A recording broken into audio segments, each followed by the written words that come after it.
నిత్యం బాంబుల మోత అడుగు తీసి అడుగు వేయాలంటే వణుకు పుట్టిన కర్రెగుట్టల్ని ఆపరేషన్ కగార్తో భద్రతా బలగాలు హస్తగతమయ్యాయి.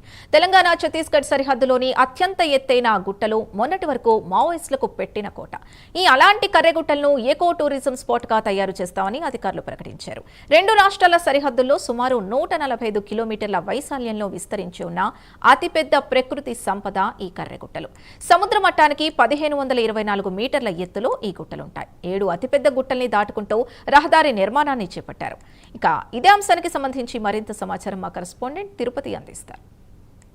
తెలంగాణ ఛత్తీస్గఢ్ దండకారణలో పరిస్థితులు ఒకప్పుడు వేరు, ఇప్పుడు పరిస్థితులు వేరుగా ఉన్నాయి. తెలంగాణ రాష్ట్ర ప్రభుత్వం కూంబింగ్ నిర్వహించినటువంటి నేపథ్యంలో రహదారుల పనులు కూడా కొనసాగుతున్నాయి. ప్రస్తుతం ఇప్పుడు నేను కర్రెగుట్టల ప్రాంతంలో ఉన్నాను. డీజీపీ కూడా ఇక్కడ పర్యటించి అభివృద్ధి కార్యక్రమాలకు సంబంధించినటువంటి శంకుస్థాపన భూమి పూజ కార్యక్రమం చేసినటువంటి పరిస్థితి. ప్రజెంట్ మనం విజువల్లో చూసే ప్రాంతం అంతా కూడా కర్రెగుట్టల ప్రాంతం. ఇదంతా కూడా మావోయిస్టులకు కంచుకోటగా ఉండి మావోయిస్టులు ఆయుపట్టుగా ఇక్కడి నుంచే మావోయిస్టు పార్టీ కార్యక్రమాలు కొనసాగించినటువంటి పరిస్థితి కనబడుతుంది. గతంలో కూడా మావోయిస్టు సంబంధించినటువంటి కేంద్ర కమిటీ సభ్యులు కావచ్చు, మిగతా కీలక నేతలంతా కూడా ఇక్కడే మకాం కొనసాగించి ఇక్కడే తెలంగాణ ఛత్తీస్గఢ్ సరిహద్దు ప్రాంతాలకు సంబంధించినటువంటి మావోయిస్టు పార్టీ కావచ్చు, మావోయిస్టుల కీలక నేతలు, ఆదివాసీ గుత్తుకోయ గూడలకందరికీ కూడా ఇక్కడే భరోసా కల్పిస్తూ మావోయిస్టు పార్టీ రిక్రూట్మెంట్ కార్యక్రమం కావచ్చు, మావోయిస్టు పార్టీకి సంబంధించినటువంటి కార్యక్రమాలన్నీ కూడా కొనసాగినటువంటి సిచ్యువేషన్ మనం విజువల్లో చూసినటువంటి ప్రాంతం అంతా కూడా కర్రెగుట్ట ప్రాంతంలోని హైట్ నుంచి ఒకసారి కింద ఎటువంటి సిచ్యువేషన్ ఉండేది, అప్పుడు మావోయిస్టులు గడిపినటువంటి ప్రాంతం కావచ్చు, ఇప్పుడు ఎట్లా ఉన్నటువంటి చూపించేటువంటి ప్రయత్నం అయితే చేస్తాను. ఈ కర్రెగుట్టల ప్రాంతంలో ఒకప్పుడు మావోయిస్టులు ఇక్కడే మకాం వేసి అంటే తెలంగాణ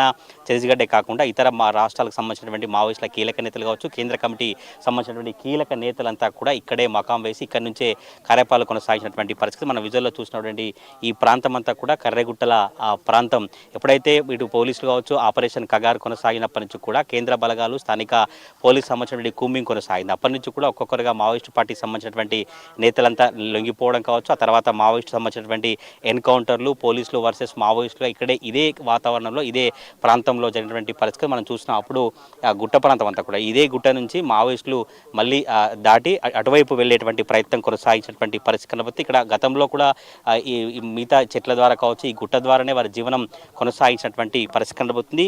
ఇటీవల పోలీసులు పిలిపించినటువంటి నేపథ్యంలో మావోయిస్టులకు సంబంధించినటువంటి కీలక నేతలు కావచ్చు మావోయిస్టులంతా కూడా కొంతమంది లొంగిపోయారు. కేవలం తెలంగాణకు సంబంధించినటువంటి 6 మాత్రమే ఇంకా ఈ మావోయిస్టులో ఉన్నట్టుగా డీజీపీ చెప్పినటువంటి పరిస్థితి కనబడుతుంది. ఈ డీజీపీ కర్రెగుట్టల ప్రాంతంలో పర్యటించి పోలీస్ అవుట్ పోస్టు నిర్మాణానికి భూమి పూజ చేశారు. ఆ తర్వాత మిగతా అభివృద్ధి కార్యక్రమాలు కావచ్చు కర్రెగుట్టల ప్రాంతంలో అభివృద్ధి కార్యక్రమాలు చేపట్టబోతున్నట్టుగా తెలుస్తున్నటువంటి ఆ సిచ్యువేషన్ ఉంది. ఇటు పామునూరు ఆదివాసులకు సంబంధించినటువంటి వారందరికీ ఆటోలు బైకులు నిత్యావసర సరుకులు పంపిణీ చేశారు. ఇటు పామునూరు కావచ్చు మురుమూరు సంబంధించినటువంటి బేస్ క్యాంపును ఏర్పాటు చేశారు. గతంలో కూడా మావోయిస్టులకు సంబంధించినటువంటి కంచుకోటగా ఉండేది, మావోయిస్టులు ఇక్కడ ఉండేది. కానీ ఇప్పుడంతా కూడా పోలీసులు ఒక బేస్ క్యాంపులను ఏర్పాటు చేసుకొని పోలీసు ఇక్కడనే నిఘా వేసి మొత్తం కూడా ఆ పోలీసు పహారాగా మారిపోయినటువంటి పరిస్థితి కనబడుతుంది. గతంలో కూడా ములుగు ఏజెన్సీ ప్రాంతం వాజేడు వెంకటాపురం ఏటూరు నాగరం తాడువాయి అడవులు అంటేనే మావోయిస్టు పార్టీకి సంబంధించిన వారంతా కూడా కంచుకోటగా ఉండి మావోయిస్టు పార్టీ కార్యపాలన కొనసాగింది. కానీ ఇప్పుడు మనం చూసినటువంటి ప్రాంతం అంతా కూడా పోలీసులు కావచ్చు ఇటు ఫారెస్ట్ అధికారులు కావచ్చు ఆర్ఎన్బి సంబంధించినటువంటి అధికారుల సమన్వయంతో అభివృద్ధి కార్యక్రమాలు అయితే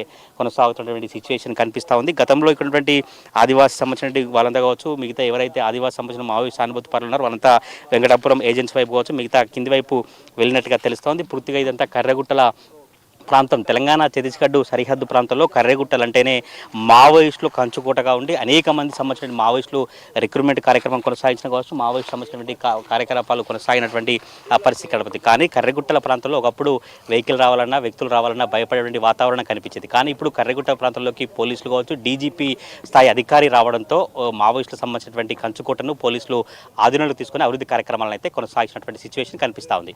కెమెరా పర్సన్ పవన్తో తిరుపతి ప్రైమ్ 9 కర్రెగుట్ట నుంచి.